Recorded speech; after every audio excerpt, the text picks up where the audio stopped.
Parents pas parfaits. Parents pas parfaits. Parents pas parfaits. Parents pas parfaits. Le podcast qui va vous permettre de trouver des pistes, des réponses à des situations que vous vivez au quotidien avec vos enfants. Moi, ce qui m'a fait le plus peur dans un premier temps, c'est vraiment l'argent. Du coup, c'était de me dire, est-ce que je vais gagner suffisamment pour mettre de l'argent de côté pour les études des enfants? Aujourd'hui, on gagne très bien notre vie. On a beaucoup moins de frais aussi parce qu'on est beaucoup plus à la maison, donc on n'a pas besoin de nourrice ou de babysitter ou de personnes qui viennent nous aider. C'est vrai que on nous a toujours appris aussi que le CDI c'était le Graal. C'est vrai. Parents pas parfaits, c'est un podcast qui donne la parole aux hommes et aux femmes, aux papas, aux mamans, qui nous donne un regard complémentaire sur la parentalité, sur leur parentalité, comme ils la vivent au quotidien. Des parents qui parlent à des parents. On parle de plus en plus du bien-être au travail, de qualité de vie, mais si les constats et les recommandations sont bien là, la réalité des parents est autre. Le rythme est intense, d'autant plus avec une famille nombreuse. De plus en plus de personnes optent pour un rythme plus cool, avec des temps partiels quand cela est possible, ou alors font des choix plus radicaux, quitte à diminuer un petit peu les dépenses. Nous allons échanger aujourd'hui avec nos invités qui ont opté pour une solution encore différente. C'est passionnant. Et pour nous accompagner dans ce nouvel épisode de Parents pas parfaits, nous recevons Nathalie et Baptiste. Bonjour à vous deux. Bonjour. On est ravis en tout cas d'être avec vous sur ce podcast. Donc je suis Nathalie Grimaud-Morvillet. Je suis avant tout maman de 4 enfants, donc mariée à Baptiste depuis quelques temps. Et on a cofondé deux entreprises, dont notamment la Tribu Digitale dont on vous parlera tout à l'heure. Absolument. Et donc, Baptiste, bonjour à toi. Bonjour. Moi, j'ai monté ma société Sequoia il y a maintenant 9 ans et on travaille tous les deux régulièrement, effectivement. Eh bien, merci à vous deux. On va discuter pendant une petite demi-heure et peut-être même 3 quarts d'heure, si vous êtes sage et si vous êtes bon, de votre tribu digitale. On va parler du coup de ce sujet qui est assez intéressant où on parle vie perso et vie pro et comment faire quand on a beaucoup d'enfants. Et évidemment, pour m'accompagner sur ce nouvel épisode, Elodie. Bonjour Elodie. Bonjour à tous. C'est de la folie, une ambiance de dingue dans ce studio. Alors, moi, je vais m'adresser à toi, Nathalie, d'abord, et puis ce sera la même question pour toi, Baptiste. Mais est-ce que tu peux me raconter un petit peu, déjà me dire peut-être quel âge ont tes enfants ou vos enfants aujourd'hui, et puis qu'est-ce que c'est donc ce gros changement de vie que ça a occasionné? Qu'est-ce que c'est venu remanier au niveau professionnel? Du coup, pour trouver cet équilibre entre la vie perso et la qualité de vie au travail. Oui, alors effectivement, c'est un gros sujet, puis un sujet qui est fortement d'actualité pour de nombreux parents. Alors aujourd'hui, nous, donc on a 4 enfants qui sont répartis entre 7 et quasiment 17 ans. Okay. Donc le plus grand va passer son bac de français cette année, on l'espère avec succès. On a notre deuxième qui est en 4e et ensuite donc le 3e est en CM1, donc à bientôt 10 ans, et puis la petite dernière suit de près puisque elle a 7 ans, bientôt 8 ans sur la fin de l'année. Okay. Donc c'est vrai que en tout cas tous les deux ont travaillé au début de notre carrière en entreprise et puis s'est posé la question après très rapidement, en tout cas à l'arrivée de la 2e puis du 3e et puis surtout de la 4e pour moi, de travailler différemment. Alors moi personnellement, parce que pour Baptiste c'est un petit peu différent sa réflexion, il en parlera après, mais moi j'ai eu la malchance de subir 4 discriminations à la maternité. D'accord. Alors est-ce que tu peux nous expliquer un petit peu ce que ça veut dire? Ça veut dire quoi exactement, une discrimination à la maternité? Alors ça veut dire que pour l'arrivée de mon premier, j'ai été mise au placard à mon retour de congé maternité. Grosso modo, j'avais 26 ans, j'étais en agence et on m'a fait comprendre que j'étais plus bonne à rien sauf à aller garder mon enfant. Ensuite, à l'annonce de ma 2e grossesse, on m'a licenciée parce qu'on ne souhaitait pas payer mon congé maternité. C'était en quelle année, Nathalie, ça? Alors, c'était donc le premier 2006 et puis ma 2e 2010. Ouais, donc c'est pas vieux. Et toujours en procès, et toujours au prud'homme. Non, mais ça témoigne.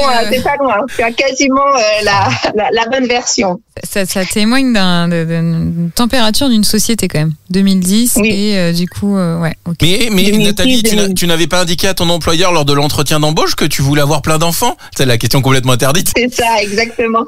Non, C'est mais du incroyable. coup, pour mon troisième, j'ai subi en fait une collègue qui a voulu prendre mon poste et ça a été validé par le management. Donc du coup, j'ai eu une négociation de départ à mon retour de congé. Oh là Et puis là. par contre, la dernière entreprise m'a embauchée parce que justement, j'avais 3 enfants, pensant que je n'en ferais pas un 4e. Surprise. je vais aller jusqu'au bout du truc. J'en attends encore 3 autres. Et hop là, oui. Oh, C'est ça, t'imagines exactement. le 4e, en fait, c'était des jumeaux ou des triplés. Là, je pense qu'ils font un arrêt cardiaque. Eux, ils s'en fichent. Après, de toute façon, c'est les parents qui gèrent. Mais ouais, c'est cette 4e grossesse qui était On pas rappelle- prévue, quoi. Hein. On rappelle qu'il est interdit de virer des gens parce qu'ils attendent des enfants. C'est interdit par la loi. Ouais. c'est Oui, intéressant. et même lorsqu'ils reviennent de congé Ouais, maternité, surtout, parce que ouais. moi j'ai subi du harcèlement et un licenciement après 8 mois. C'est Donc, incroyable. oui, Alors, c'est c'est interdit. interdit par la loi. Et ce qu'il faut aussi rappeler, ce qui arrive très souvent à des femmes qui partent en congé maternité et parentaux, c'est qu'on les change de poste. Ah sans oui, les un petit licencier. placard. Voilà. À la cool. On les met dans des postes où elles n'ont pas les compétences, ou enfin voilà, où elles sont pas préparées. Ça arrive très souvent. Ouais. ouais. Exactement, tout Ah à ouais. fait. Toi, c'est pas ce qui s'est passé. On t'a pas mis dans un placard. Bah, la première fois, on l'a mis dans Ah oui, un. la première fois, ouais. Mais après, c'est La des première licenciements. fois, oui. Ouais. Et ensuite, licenciement, donc négociation, et puis harcèlement pour ma dernière avec licenciement, donc reconnu justement au prud'homme, licenciement abusif avec discrimination à la maternité. Moi, ce qui me tue, c'est que les entreprises le savent. Hein. Mais ouais, C'est illégal de faire ça. Et comme dans les entretiens d'embauche, de poser des questions comme ça en douce, de dire du coup, vous avez des enfants ou pas? Dans la discussion, quoi, de le glisser. Ouais, ouais. Après, Vous en je pense attendez que c'est fait encore plus sournoisement, c'est-à-dire que c'est même pas fait lors de l'entretien d'embauche, mais il y a des choses, tu sais, ça flirte toujours avec ce qui est légal, ce qui est pas légal. Enfin, ouais, je pense qu'il y a toujours ce. Mais ça, c'est aussi dû au fait que, bah voilà, tant que les entreprises n'ont pas compris que plus confortables seront les parents quand ils vont revenir, que sur le long terme, ça peut être un gain. Il faut pas voir les Exactement. choses sur le court terme, mais tant que les entreprises n'auront pas cet état d'esprit-là, ça restera compliqué. Donc, ouais, des tas d'événements qui font que, mine de rien, tu chemines vers ce que, enfin voilà, vers ce qu'est ta vie professionnelle aujourd'hui. Exactement, c'est-à-dire qu'effectivement, après la 4e, bon, même si on n'avait pas prévu d'en faire en 5e, mais je me suis dit, c'est pas possible. Donc, on était à l'époque en 2017. Je me suis dit, c'est pas possible encore qu'en 2017, on ait à subir ce genre de discrimination. Donc, je voulais plus travailler en entreprise. Et c'est de là que j'ai rejoint Baptiste, qui lui avait fait le chemin avant moi, D'accord. pour me lancer en tant qu'indépendante. Donc, je me suis lancée dans un premier temps en tant que consultante en marketing digital. Et puis, quand je me suis rendu compte qu'on pouvait travailler de chez soi, qu'on pouvait bien travailler et bien gagner sa vie, je me suis dit, tiens, pourquoi pas accompagner les parents à ce même cheminement pour que eux aussi puissent travailler dans des domaines aujourd'hui qui sont des domaines porteurs et pouvoir gérer au quotidien leurs enfants. Ok, donc en fait, tu t'es dit, je vais partager mon expérience, en faire profiter à d'autres parents comme moi qui peut-être galèrent, peut-être ont été licenciés ou peut-être ont envie d'avoir une meilleure qualité de vie. Exactement. Donc, t'es dans du conseil, quoi. Tu conseilles du conseil. Plutôt de la formation. On forme vraiment les Ça va plus loin parents encore, au métier on les forme au métier du web marketing pour qu'ensuite ils puissent travailler et lancer leur activité en indépendant. Ah, ok, d'accord. Super. Eh ben. Merci Nathalie, on va revenir à toi juste après. Baptiste, est-ce que tu peux nous raconter ton point de vue, du coup ton vécu? Parce que toi aussi, tu as dû vivre, ça a dû être émotionnellement assez intense, ces licenciements, ces mises au placard de ta compagne. Alors oui, et puis bon, on a en plus chacun nos histoires. Moi, j'avais déjà fait une petite pause avec le premier, où je m'étais beaucoup occupé de lui, alors que pour la suivante, la deuxième, je comptais pas vraiment mes heures et j'ai pas vraiment vu ces 2-3 premières années de vie. Donc pour le troisième, je me suis dit non, ça peut pas. J'avais beaucoup de culpabilité, je voulais pas reproduire le schéma pour le troisième. Et puis en même temps au boulot, parce que finalement c'est toujours un petit peu des histoires de boulot qui peuvent vous faire sortir du salariat pour l'entrepreneuriat. Ça n'allait plus trop, j'avais perdu le goût du management. J'avais une nouvelle boss, une N+2, qui avait une approche managériale un petit peu radicale qui ne me plaisait pas. Quoi, avec des valeurs que tu partageais pas les mêmes valeurs, non. Et du coup, j'ai pris un congé parental, donc pour le troisième, donc d'1 an. Donc on a un papa hyper moderne aujourd'hui. Attends, il a pas dit de combien il avait pris son congé parental. On s'en fiche du temps, il a pris un congé parental. De combien de temps, Baptiste, ce congé parental? Ça, c'était en 2014. Ouais, mais donc t'es précurseur, en 2014. Donc déjà, effectivement, je me suis pris quelques remarques au niveau de l'entreprise, des gens qui comprenaient pas, puis même autour de nous, la famille, les proches, il y en a qui soutenaient et qui comprenaient, et puis d'autres qui trouvaient ça vraiment bizarre. Et t'avais quoi comme type de remarque alors quand t'as pris un congé parental pour ton troisième enfant? Ouais, c'est pas la place d'un homme, il faut que t'ailles bosser. Enfin bon, les poncifs Ça me classiques. hérisse les poils d'entendre ça, mais bref. Oui, bon, on les entend moins, je pense, Ouais, aujourd'hui. je pense que c'était quand même il y a 9 ans. Bon, bref, les choses ont quand même beaucoup évolué. Ouais, puis le Covid est passé par là, donc aussi le télétravail a pris l'aile. Donc voilà. Et donc j'ai pris, au départ, j'étais parti que pour faire 1 an, mais comme un congé parental s'accompagne d'une perte de revenus franche, j'ai monté ma boîte en parallèle et comme j'étais dev, j'ai commencé à signer quelques prestations. Ok, et donc toi, ta boîte, Baptiste, j'étais dev. T'as vu comme il dit, j'étais dev. Ouais, j'adore. Ça veut dire quoi, j'étais dev? Bah, développeur web. Moi, je maîtrise même pas le attention à nos acronymes. Excuse-nous, Baptiste. Parce que sinon, moi, je vais te parler d'ARS, de PMI, tu vas rien comprendre non plus. Hein. Non, donc du coup, t'es développeur, c'est ça? Développeur web. Développeur web. Okay. Tout à fait. Dans quel domaine? Enfin, tu touches un domaine en particulier ou pas? Oui, en fait, dans le marketing digital, dans la publicité, je suis un petit peu tombé par hasard dedans en 2005.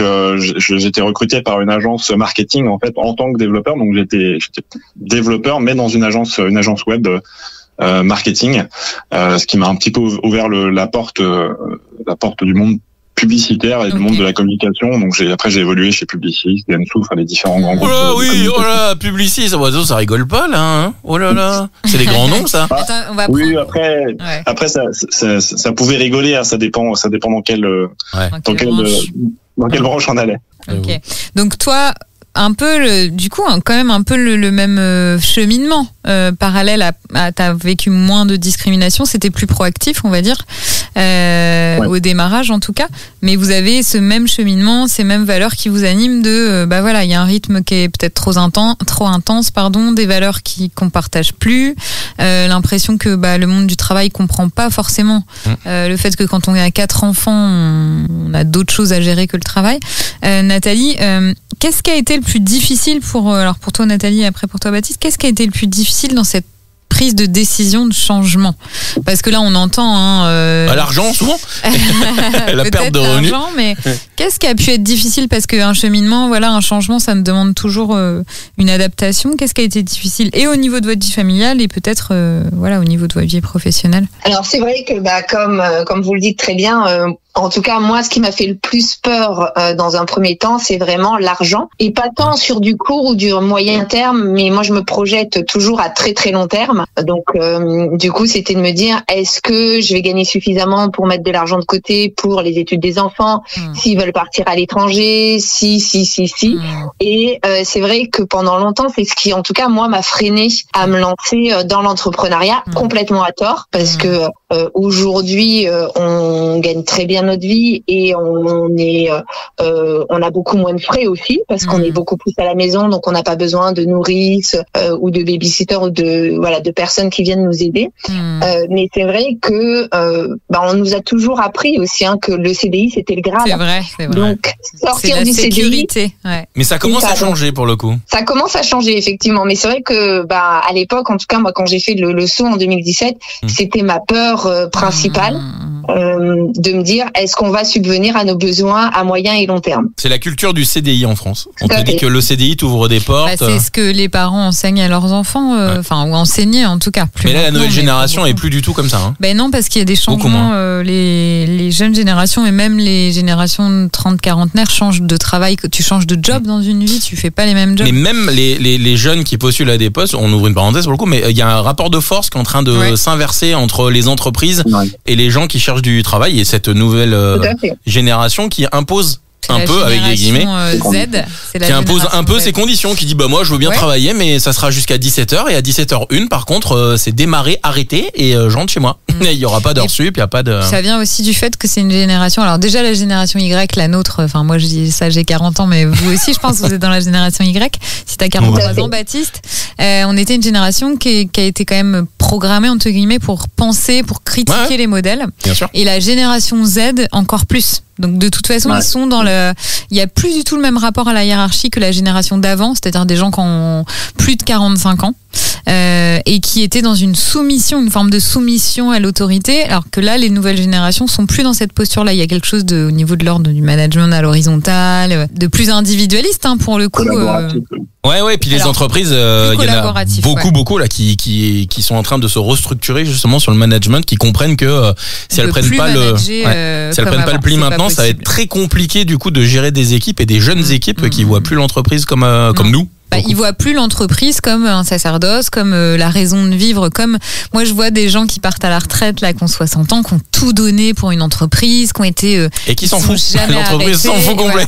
Et nous, on a peut-être plus cette conscience que l'entreprise potentiellement elle remplace ses salariés et l'important c'est que ça tourne. Donc Nathalie, Baptiste, vous avez raison de vous barrer au final. La conclusion du truc. Vous avez fait le bon choix. Non, après ça dépend des entreprises. Il y a des entreprises qui justement prennent en compte tout ça et qui prennent en compte, et il y a de plus en plus d'entreprises qui avec la QVT qui mettent des choses en place, notamment avec le Parental Challenge. C'est quoi la QVT? Qualité de vie au travail. Merci. Et le Parental Challenge, donc c'est des entreprises qui s'engagent pour mettre des mesures en place pour favoriser la vie des parents, des jeunes parents et moins jeunes parents, pour justement leur faciliter l'équilibre organisationnel. Ça s'appelle le Parental Challenge. Voilà, faites tout ça, vous qui écoutez ce podcast de Parents pas parfaits, qui avez des entreprises, mettez ça en place chez vous. Alors c'est valable. Il y a des choses très faciles à mettre en place. J'ai pas d'exemple comme ça, mais je pense que par exemple par rapport à la reprise du travail pour la maman, ça peut être des horaires aménagés, ça peut être des lieux pour tirer son lait, ça peut être. Il y a plein de choses. T'as pas connu ça, Nathalie, toi, des lieux pour tirer ton lait quand t'es revenue? Non, moi j'ai tiré mon lait dans le parking de l'entreprise, planqué avec. Je mettais ensuite mon lait dans une boîte réfrigérée que je gardais dans la voiture. Enfin, c'était une catastrophe le tirage. C'est pour ça que c'est bien. C'est pour ça que je te pose la question, parce que c'est bien aussi de donner des exemples, de savoir ce que c'est en fait pour les femmes quand elles reviennent en activité après avoir accouché. C'est ça en fait la réalité. C'est ça le truc. Plus maintenant, parce que il y a eu la politique des 1000 premiers jours. Oui, il y a plein de choses, et notamment ça a duré longtemps ça. Ouais, ça a duré longtemps, mais il y a des guides de la parentalité dans certaines entreprises qui sont donnés aux femmes dès qu'elles sont enceintes, avec leurs droits, avec ce qu'elles peuvent mettre en place, avec tout dans toutes les entreprises, ça. Sûrement pas dans toutes les entreprises, mais renseignez-vous en tout cas. Il y a quand même eu des appels au gouvernement au niveau mondial à soutenir la parentalité, parce que la place de l'enfant change. Donc le positionnement des parents change aussi. Et donc tu peux pas demander aux parents de bouger s'il n'y a pas un vrai soutien au niveau sociétal. Il y a un mouvement en marche, je dirais. Par rapport à 2014 ou 2015, on est dans un tournant, mais un tournant qui est encore très violent pour les jeunes parents, et notamment pour les jeunes mères. On va pas se mentir, même si Baptiste est un père très novateur qui a pris un congé parental et qui l'était déjà. Aujourd'hui, on sait bien que c'est encore les femmes qui portent la charge mentale majoritairement. Je suis désolée de dire ça, mais c'est la vérité. Non, Baptiste, t'inquiète pas, je suis avec toi. Je suis avec toi, Baptiste, on va en prendre un peu plein la tronche. De le dire. T'inquiète pas, c'est une féministe, la charge mentale, ça revient dans tous les podcasts. Non, mais je suis sûre que si Baptiste je pense que c'est pas féministe de dire ça, c'est juste factuel, c'est pas pour tu vois. Foutons le bordel dans le couple de Nathalie et Baptiste. Alors au niveau de la charge mentale, Nathalie, qui c'est qui gère 80%, 90%? Moi, chez moi, c'est plutôt Baptiste qui a plus de charge mentale que moi. Il est super, ce Baptiste. Non, mais Baptiste est exceptionnel. Non, mais après, je parle en général aujourd'hui, mais les choses bougent. Peut-être que là, mes propos sont déjà désuets, Romain. Voilà. Surtout si ce podcast est écouté en 2024-2025, ils vont se dire, oh, quelle bande de ringards. Ouais, c'est clair. Quelle bande de ringues, alors, parents pas parfaits. Non, mais Baptiste, je sais pas ce que t'en penses. T'as aussi des potes et des copains. Oui, moins concerné. Moins concerné. Je sens ouais, bon, allez, je vais pas me mettre dans la mouise. On n'a pas donné ton nom de famille, tu sais, ils écouteront peut-être pas ce podcast, y aura pas de souci. Non, j'ai envie de croire que ça avance, mais je pense que ça reste un sujet d'actualité quand même. Merci Baptiste, merci de ce soutien. Il se mouille pas trop, mais il dit quand même les choses. Quand même. Comment a réagi donc toi, Baptiste? Qu'est-ce qui a été difficile pour toi? Parce que Nathalie disait l'aspect financier. J'ai l'impression que c'est peut-être un peu différent de ton côté. Ouais, on est très différents là-dessus.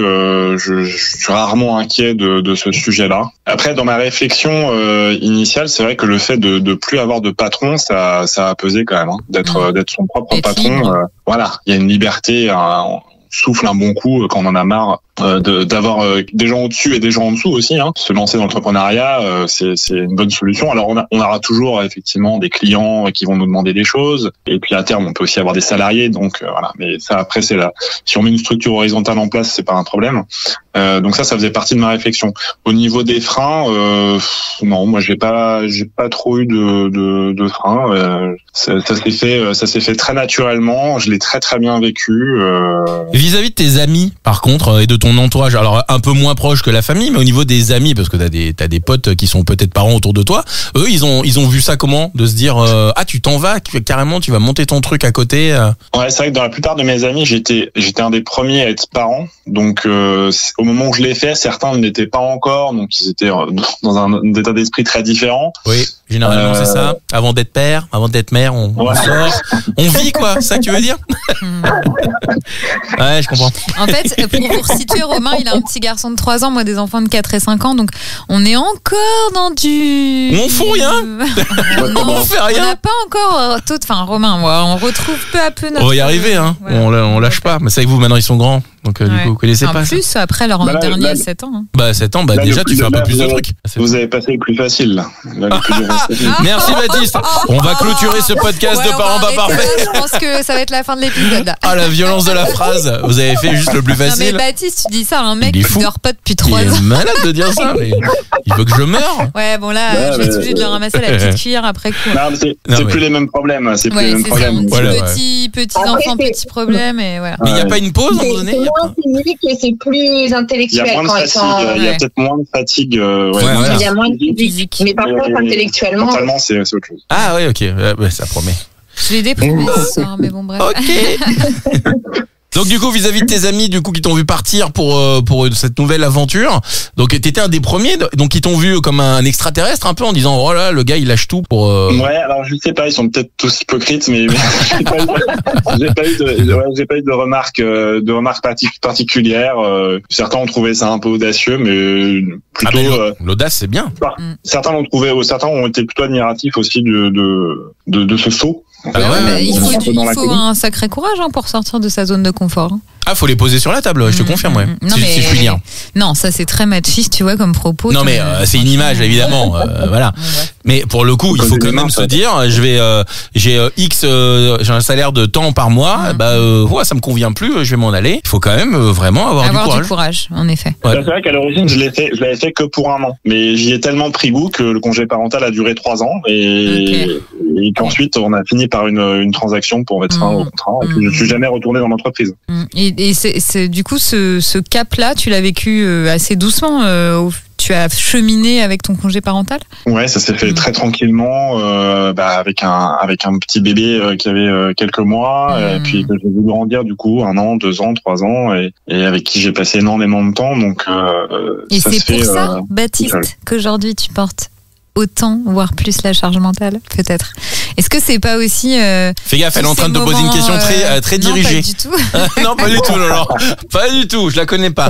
Non, je prône l'allongement du congé paternité, donc...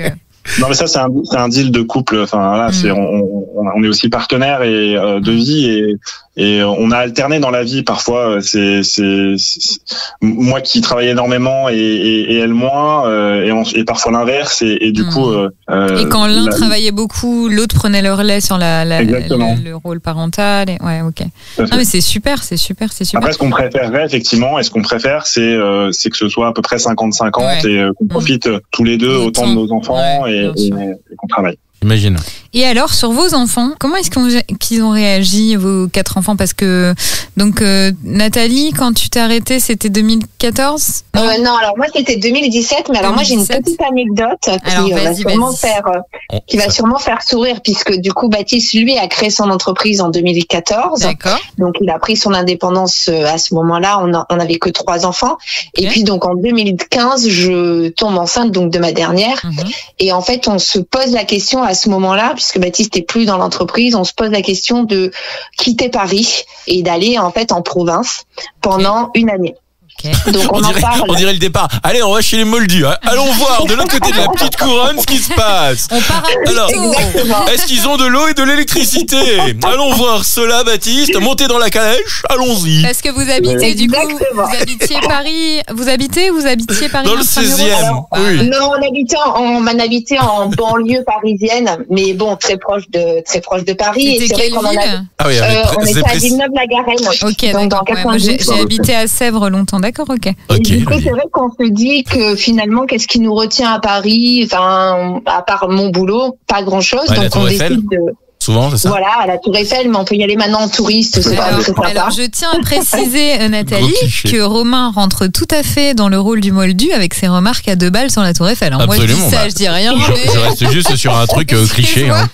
Touriste cliché. Hein. Ouais, bon, bref. Excuse Bah, Nathalie, vas-y. Ah, c'est Bah, quoi pas la de Tour soucis. Eiffel? C'est quoi ce truc en fer? On n'arrête pas de les couper. C'est hyper sympa. Bah, bien la sûr, Tour c'est Eiffel. sympa. Bien sûr. Ouais.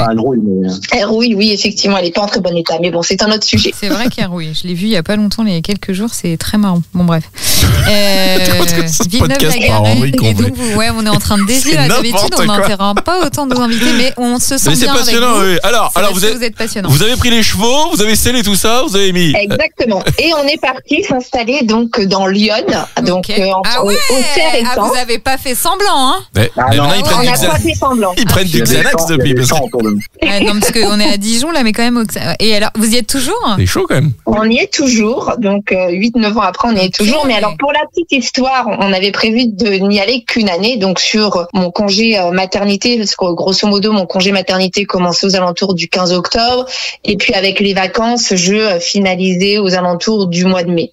Donc ça D'accord. faisait quasiment une année scolaire. Donc on Ok. s'était dit, on va y aller pour une année. Et puis finalement, au bout d'une année, donc moi je reprends au sein de l'entreprise, donc je fais quand même les allers-retours Auxerre Paris tous les jours quasiment, et puis on se fait convoquer, mais très très officiellement par nos 2 grands, Oh, un samedi d'accord. midi. Qui avait quel âge, du coup? C'est bizarre ça. Alors à l'époque, Théo devait avoir 9 ans, bah c'est ça, 2015-2016, donc 9-10 ans, et puis 5-6. C'est pour ça que je dis que le plus facile est fait et que le plus dur reste.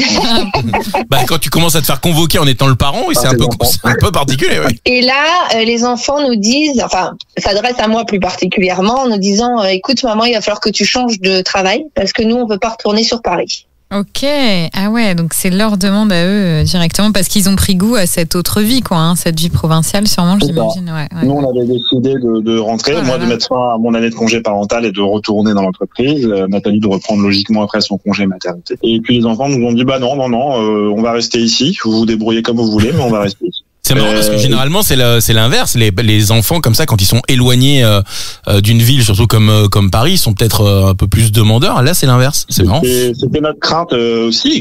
Nous, on pensait qu'ils voudraient rentrer parce qu'ils avaient à l'origine des copains sur place, etc. Ouais. Donc, puis en fait, non, ils se sont. Qu'est-ce qu'ils ont mis en avant pour. Bah, il y a des vaches. Il y a des animaux, bah, tu sais que les enfants sont très. Il y a des vaches, des sensibles. cochons et des lapins. C'est marrant ces animaux-là. Hein. Et puis il y a peut-être plus d'espace, et Ouais, puis il y a le moins de jardin. bruit. Non, en et fait, puis- principalement, c'est vrai qu'à Paris, on était dans un appartement. Mhm. Ici, on a une maison avec un jardin. À cet âge-là, alors maintenant, à l'adolescence, c'est un petit peu différent parce que c'est plus compliqué pour qu'il voit ses copains. Mais à l'époque, passer la journée dans le jardin plutôt que d'attendre que papa et maman soient disponibles pour les emmener au parc, il y avait juste pas photo, en fait. Ouais, clairement. D'accord. Puis il y a du wifi, puis c'est bon. À partir du moment où il y a Internet, Exactement. les jeunes, ça va. Les jeunes, oh, je parle comme un vieux. Les jeunes, oh mon Dieu. Je voudrais pas dire, mais t'as quand même 42 ans. Bon, bref. Ok, bah, super anecdote. Et alors, du coup, ça a changé quoi sur votre quotidien, sur du coup, Eh ben, peut-être en le fait, comportement de vos enfants, ce changement de vie? Alors, dans un premier temps, si tu veux, on s'est dit bon, on va s'adapter. C'est-à-dire, moi, j'étais toujours en entreprise. Je revenais sur mon dernier congé maternité. Je commençais à sentir que ça commençait à pas bien se passer. Donc, on s'est dit, on va rester une année de plus et on va voir comment ça se passe. Bon, on a bien fait parce que finalement, au mois de décembre, comme je ne donnais pas ma démission malgré tout le harcèlement, ils m'ont licencié. Donc, on a bien fait. Faut partir, madame. là là. Faut y aller maintenant. C'est ça. Restez pas là. Hein. Ouais, bon. Et là, c'est vrai qu'on se dit, en fait, on est à la campagne, on est loin de tout, hein, puisqu'on est à 3/4 d'heure d'Auxerre, par exemple. Donc, on se dit, si on veut travailler tout de suite, ça fait beaucoup de kilomètres, ça fait beaucoup de trajets. Et là, on a commencé vraiment Baptiste, lui, travaillait déjà à la maison, mais en tout cas, moi je me suis dit il faut que je crée une activité où je peux travailler de la maison. Et c'est comme ça finalement qu'on est devenu en plus d'être un couple, qu'on est devenu collègues de travail, puisqu'aujourd'hui on se voit tous les jours, toute la journée, on travaille ensemble. C'est vrai que ça c'est particulier aussi, hein, de travailler avec son conjoint, alors pas sur la même activité pour le coup peut-être, de travailler tous les jours, de se voir oh là là, parce que des fois quand tu vas au boulot, tu dis non mais c'est vrai, le matin tu sais quand tu vas au boulot, tu peux dire Je te signale que Cindy est susceptible d'écouter. Bah non mais d'accord, mais je parle en général. C'est que le matin, tu vois, tu t'embrouilles sur un truc, tu dis elle part au boulot, moi je pars au boulot et puis ce soir ça sera oublié. Là t'as pas le choix. Alors comment vous faites, vous? C'est quoi votre recette? Une grande maison, donc des bureaux à l'opposé. Non, en plus on est juste à côté, mais par contre oui, quand on se dispute, parce que forcément ça arrive comme dans tous les couples, et qu'on se parle plus, on s'envoie des mails du genre tu dois faire ça, et ensuite on se répond ok c'est fait. On se fait un Teams, tu vois. Et du coup vous réglez un peu vos comptes aussi par mail, non? Ça peut arriver des fois de dire j'ai pas apprécié tel et tel, non quand même. C'est rare, mais ça arrive. Ça arrive. Bon, des fois ça permet de rationaliser l'information, hein. Il y a moins de. Oui, c'est souvent plus simple à l'écrit qu'à l'oral. Ouais, ça peut. Bien sûr. On peut déraper à l'oral. Ok, donc plutôt une bonne entente, mais voilà, vous avez possibilité quand même d'être pas dans la même pièce, en tout cas d'avoir des pièces séparées pour pouvoir travailler si besoin. Ou faire du boudin. Ça nous a blindé pour le Covid. Hein. Nous, on a vécu le confinement comme des coques en pâte. C'était super. On a adoré. D'ailleurs, ça serait bien qu'on en relance un petit, là. Un petit confinement, ce serait pas mal. On pense à tous les gens qui ont des appartements petits à Paris, sans climatisation. Et on prie que non. Ils ont qu'à partir dans Lyon. Vous en avez compris. Exactement. Il y en a beaucoup. Ils sont venus. Hein. Il y en a beaucoup qui ont acheté des maisons. Hein. Ça m'étonne. Oui, merci pour les prix. Ils ont fait augmenter les. Vous, par exemple. Oui, parce que c'est combien de temps? 1 heure Paris-Auxerre en train? C'est très rapide. 1h30. En train, c'est 1h30. Ok. Alors que nous, c'est du 1h40, quoi. 1h35. Mais c'est ce que font certains Parisiens pour aller bosser quand ils sont bien loin de. Après, ça fait 3 heures par jour. Donc, tu vois, tu peux difficilement rester, faire l'aller-retour tous les jours. T'as quand même besoin de rester. Tu vas pas te taper 3 heures de transport tous les jours, quand même. Mais il y en a qui utilisent ce temps de transport pour déjà travailler, hein, pour attaquer la journée. Ouais. Mon Dieu. Aujourd'hui, avec 3 jours de télétravail semaine. Là, c'est gérable dans le sens où ça fait une nuit sur place, un aller-retour sur 2 jours. Ouais. Mais il faut payer la nuit d'hôtel, quoi. Ou alors faut avoir des potes sur Paris qui t'hébergent. Ou avoir un pied-à-terre. Ouais, avoir un pied-à-terre. Ok. Et alors vos enfants, du coup, ils vous demandent de rester. Et alors après, vous restez. Et qu'est-ce que vous avez observé vous comme changement? Alors. Sur la dynamique familiale, sur le quotidien, assez factuellement, s'il y a des auditeurs qui nous écoutent, qui hésitent, qu'est-ce que vous pouvez transmettre? Alors nous aujourd'hui, c'est vrai que on va chercher, on emmène tous les matins nos enfants à l'école, on va les chercher tous les après-midi à 16h30. On les emmène aux activités sportives. Bon, on fait beaucoup du coup le taxi, hein, puisque tout n'est pas à côté de chez nous à pied. Mais c'est vrai que du coup on est vraiment présent pour eux au quotidien, à tel point que maintenant les grands, alors je le mets aussi souvent en anecdote, hein, parce que j'ai par exemple, on a notre fille maintenant qui est au collège, et quand elle finit plus tôt, on lui dit tu veux qu'on vienne te chercher à 14h30, 15h30? Non maman, c'est bon, je reste avec mes copines. Voilà, donc on a maintenant l'effet inverse quand ils grandissent, de vous êtes un petit peu trop à la maison les parents, donc on va rester au collège. Profiter des copains. Ça vous permet de souffler un petit peu. Puis après, il y a toutes les activités aussi, j'imagine, potentiellement extrascolaires. Ok. Donc, aucun regret par rapport à... On sent, hein, de toute façon, une assise, un ancrage par rapport à votre décision, là, puis tous les deux, de manière assez unanime. Aucun regret sur cette vie parisienne d'avant en entreprise. Si on devait revenir au salariat avec un appartement dans Paris, je pense qu'on vivrait très très mal. C'est ce que beaucoup de gens disent, hein. Une fois que tu as quitté le salariat et que tu es indépendant, c'est quand même très très compliqué de retourner là-dedans. Il y a le fait de se dire je suis libre, dont parlait Baptiste, cette liberté de pas... En même temps, on est libre, en même temps, on peut être plus vulnérable parce qu'en effet, comme le disait Nathalie, faut ramener de l'argent au sol, mais c'est toujours plus facile de bosser pour soi que de bosser pour les autres. Il y a toujours cette motivation qui est quand même très différente. Et puis, cet espace, cette vie un peu plus à la campagne dont vous parlez, qui est aussi importante. Puis ce rythme quand même s'il reste dense avec 4 enfants, on l'imagine bien, mais qui est quand même un peu moins soutenu. Qu'est-ce que vous voudriez dire qu'est-ce que vous voudriez donner comme conseil à des parents qui hésitent? Qu'est-ce que vous leur diriez pour les convaincre, pour les aider à faire leur choix? Alors moi, ce que je leur dirais, c'est que en fait, on n'a qu'une vie. Donc, il faut avant tout penser à notre propre bonheur et celui de notre famille. Une entreprise, des collègues de travail, du boulot, ça se trouve. Un mari, une femme et des enfants, on va pas en changer tous les jours. Donc, pour nous, c'est vraiment, enfin, moi, je pense que c'est vraiment prioritaire. Et lorsqu'on n'est pas bien dans son entreprise, c'est se donner les moyens de changer et d'avoir, en fait, quelque chose qui nous convienne. Et alors, si je peux me permettre, quand tu dis se donner les moyens, est-ce que tu penses à quelque chose ? Un site internet que vous avez monté, un truc.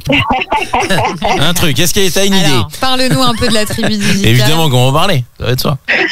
Alors aujourd'hui, oui, la tribu digitale, donc on accompagne les parents à se former au métier du marketing digital pour travailler chez eux. Ça consiste en quoi ? Et parce que pour des gens qui sont pas du métier, ça peut être un peu complexe. Qu'est-ce que c'est du coup le marketing Parce que de base, quand même, c'est un site que tu as monté par rapport à la discrimination que tu as subie. En fait, c'est ça la conséquence. Voilà, ça c'est ce qu'on disait au début. Alors le marketing digital aujourd'hui, il y en a partout sur Internet dès qu'on navigue, on s'en rend pas compte, mais quand on va sur Google, il y a des leviers qui permettent de faire de la publicité. Lorsqu'on va sur les réseaux sociaux également, on reçoit bien sûr tous les jours des emails, on va sur des sites, on va voir des bannières publicitaires. Donc en fait, le marketing digital, il est partout aujourd'hui sur Internet. C'est ce qui nous permet d'ailleurs de naviguer gratuitement sur un certain nombre de sites. Parce que c'est comme ça que on va dire les gros annonceurs du type Facebook, Google, Amazon, etc.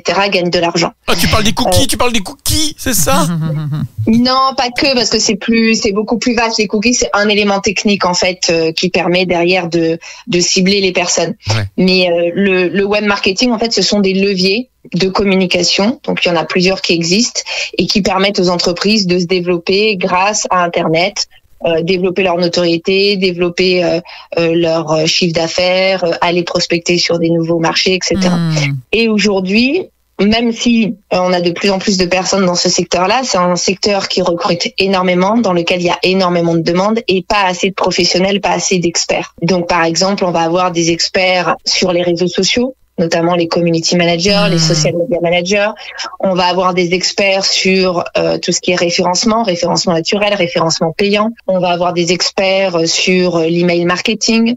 Bref, on va avoir des experts en fait qui vont être vraiment qui peuvent être bons sur plein de domaines ou qui vont être experts dans un domaine particulier. Donc moi aujourd'hui, je forme les parents à ces métiers-là parce qu'on a de la demande, que ce soit en entreprise mais aussi en freelance, donc en tant que prestataire indépendant, et on peut travailler avec des clients qui ont des besoins et qui maîtrisent pas justement le web marketing, donc qui vont pas maîtriser les réseaux sociaux, qui vont pas maîtriser l'email marketing, etc., mais qui souhaitent utiliser ces canaux pour développer leur activité. Alors, je suis sur le site internet de la-tribu-digital.fr et je suis en train de voir l'équipe de la tribu digitale. Ça va, Baptiste, sinon, au niveau des... Comment ça se passe ? Parce qu'il y a que des nanas. À part Baptiste, c'est que des meufs. Ah ouais ? C'est que ça. C'est impressionnant. Vous êtes une petite équipe très féminine. Ah bah, c'est... Tu veux pas nous rejoindre ? Eh ben écoute, faut savoir parler à Romain, écoute. Ouais, il faut savoir surtout. On parlait de salaire, alors on verra, on en parlera après. Ok. Non mais le site est vraiment bien fait. Je redonne je le mettrai d'ailleurs dans la description du podcast. C'est la-tribu-digital.fr et c'est une belle initiative pour le coup.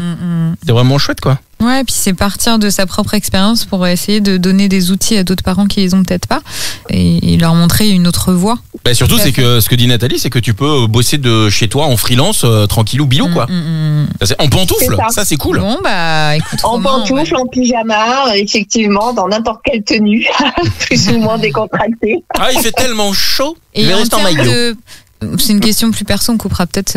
En termes de salaire, pour quelqu'un qui démarre, qu'est-ce qu'il peut espérer au démarrage ? Parce qu'il y a peut-être ça aussi qui peut faire peur. Tu dis qu'il y a beaucoup de demandes, mais... Une fourchette peut-être pour donner un ordre d'idée sans donner des chiffres exacts, parce que voilà. Alors, bien sûr, ça dépend les prestations, ça dépend les compétences, mais par exemple, aujourd'hui, nous, la formation phare, où on a formé aujourd'hui plus de 1200 parents, c'est la formation pour devenir social media manager. Les parents peuvent commencer à facturer à minima 40 € hors taxe de l'heure. Donc, ça veut dire que, par exemple, pour une prestation où une personne va être en charge de gérer, admettons, une page Facebook à hauteur de 2 publications par semaine, on tourne aux alentours de 300-400 € par mois. D'accord. Donc après, ça Ouais. peut monter jusqu'à 1500, 2000 euros les prestations. C'est très variable parce que forcément, plus on va avoir par exemple, dans ce cadre-là, de réseaux sociaux à gérer et de publications à faire, forcément, plus c'est du temps et donc plus on va facturer. Donc t'es en train de dire qu'en fait avec 3 pages Facebook à gérer, 2 posts par semaine, en gros tu peux te faire un SMIC quoi, quasiment. Exactement, tout à fait. On va garder vos coordonnées Allez, juste après. c'est pas tout Ok, ça. parce que nous, On va y aller nous. On gère des dizaines de pages On Facebook va y aller. chacun. J'aime bien. Alors j'aime bien le concept. Alors là tribu-digital.fr. Bisous Elodie. Moi je vais dans Lyon. Portez-vous bien. Prenez soin de vous. Des bécos. Salut. Alors, avant qu'on termine, moi j'ai une question. Non mais il n'y a jamais de rencontre par hasard, Romain. Écoute. Moi j'ai une question. Est-ce qu'il y a quand même des inconvénients à ce mode de vie-là? Peut-être Baptiste. Est-ce qu'il y a quand même des inconvénients? Est-ce que vous avez des anecdotes rigolotes à nous Se lever à partager? 10h le matin au chant des oiseaux, c'est une tanasse. Ah, mais peut-être qu'il y a des inconvénients quand même. Alors moi j'en ai, enfin il y a quelques inconvénients forcément comme dans tous les métiers qu'on choisit, mais à partir du moment en fait où on choisit nos propres inconvénients, c'est moins lourd à porter. Ah ouais. C'est-à-dire que par exemple tous les deux, en plus on est plus du soir, donc c'est vrai qu'on a souvent des soirées boulot. Quand d'autres couples vont être, je sais pas, devant la télé ou passer une soirée, voilà, en Chiller devant amoureux. Netflix quoi. Mais ça, c'est Ouais, parce que mais- c'est un choix, parce que vous pourriez travailler à un autre moment, ou c'est vraiment obligatoire que vous... Parce qu'ils aiment la grasse matinée Elodie. C'est juste pour ça. Ben parce que effectivement, quand on gère les enfants, qu'on va les chercher à Oui. l'école, qu'on les gère 2-3 heures le soir, qu'on les emmène aux activités, forcément on a Ouais. une journée de travail Ouais, qui ouais. est coupée Eh oui. et on rattrape en fait ok. le soir ou on Mm. peut rattraper aussi le week-end. C'est que j'avais Donc oublié ça, que vous ça aviez 4 pourrait- enfants, donc grasse matinée, ça va pas du tout avec 4 enfants. Je sais pas pourquoi je dis ça. Non, non, Ben non. oui, non, là, c'est hors contexte, Romain. Désolé. Moi, je craignais un petit peu la perte de sociabilité parce que enfin, quand j'étais dans le salariat, j'avais une quarantaine de personnes à manager, des gens plus jeunes. Il y avait une certaine dynamique. Puis c'est un secteur où il y a quand même pas mal de soirées, la com. Donc de passer de ça à débrouille-toi tout seul devant ton ordi à la campagne, je craignais un peu tout ce point-là, mais bon, en fait, j'ai découvert que j'étais quelqu'un de pas très sociable finalement. Donc, En fait, j'aime pas les gens. Alors. Je me rends compte, je ne peux pas les blairer. en fait, C'est cool.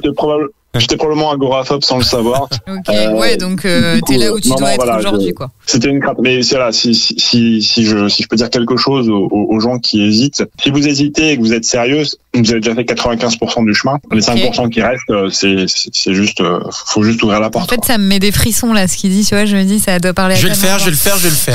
gens. Je vais le faire. Bah, c'est toujours ça, hein, c'est Ouais, de se ouais, dire. ouais. Ok. Alors Donc toi, tu dirais, ok, si vous êtes sérieux et que vous y pensez, en Tentez. fait, tentez, quoi.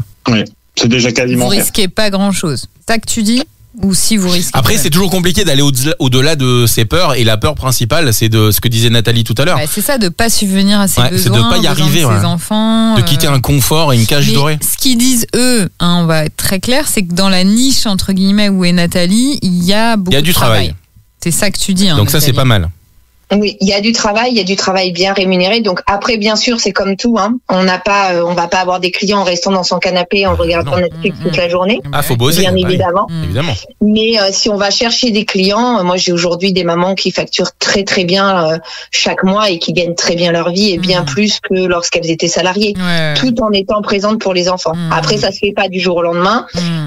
Il faut aller prospecter, il faut prendre le temps de démarcher, il faut en parler. Moi, je dis souvent aux parents, dès qu'ils rentrent en formation, parlez-en autour de vous, à vos amis, aux parents, des amis de vos enfants, dans les réunions de famille, parce qu'on sait jamais d'où peut sortir la première opportunité. Ouais, le bouche à oreille fait vite le boulot après. Hein. Une fois que c'est amorcé et que le qualité est à la rendez-vous, est à la rendez-vous. Le travail est de qualité. Je vais parler français. Du coup, c'est une super carte de visite pour qu'on fasse appel à nouveau à nos. Oh, je m'enfonce dans cette phrase. Bon, vous avez compris, bossez bien et vous aurez des clients. Voilà, et hop. Est-ce que vous voulez dire un dernier mot avant qu'on clôture le podcast? Est-ce qu'il y a quelque chose que vous aviez à cœur de dire et que vous n'avez pas pu dire? Je pense qu'on a déjà fait un bon tour, mais en tout cas pour les parents qui écouteraient ce podcast, c'est vraiment de suivre leur intuition et vraiment d'avoir une vie où ils regretteront pas, parce que moi je vois notre grand là, il passe son bac de français cette année, théoriquement l'année prochaine le bac normal, il va partir justement à Paris faire ses études. Donc ça y est, il est déjà quasiment dans sa vie d'adulte. Ouais. Et Ça si passe on vite, avait quoi. travaillé de manière traditionnelle, on l'aurait pas vu. Ouais. On l'aurait pas vu grandir, on n'aurait pas pu échanger avec lui, etc.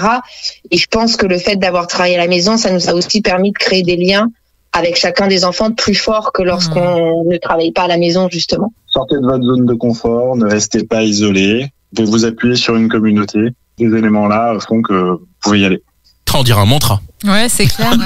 On est en train de rentrer en transe là. Impressionnant. Un grand merci à vous. Joli couple qui a trouvé une très belle harmonie dans ses choix de vie, on peut dire facilement. Romain, je te laisse conclure. Nathalie Baptiste, merci à vous. On redonne l'adresse du site internet que vous avez monté suite à ce qui s'est passé. Du coup, c'est la-tribu-digital.fr. On mettra le lien évidemment en description de ce podcast. Merci à vous deux, c'était très sympa. Merci on a appris à vous. plein de choses. On a passé un bon moment. Ouais. C'était cool. On va changer de boulot. On va, voilà, trop bien. On va rester chez nous à regarder Netflix en bossant derrière. Romain et moi, on va trouver des... Vraiment cool.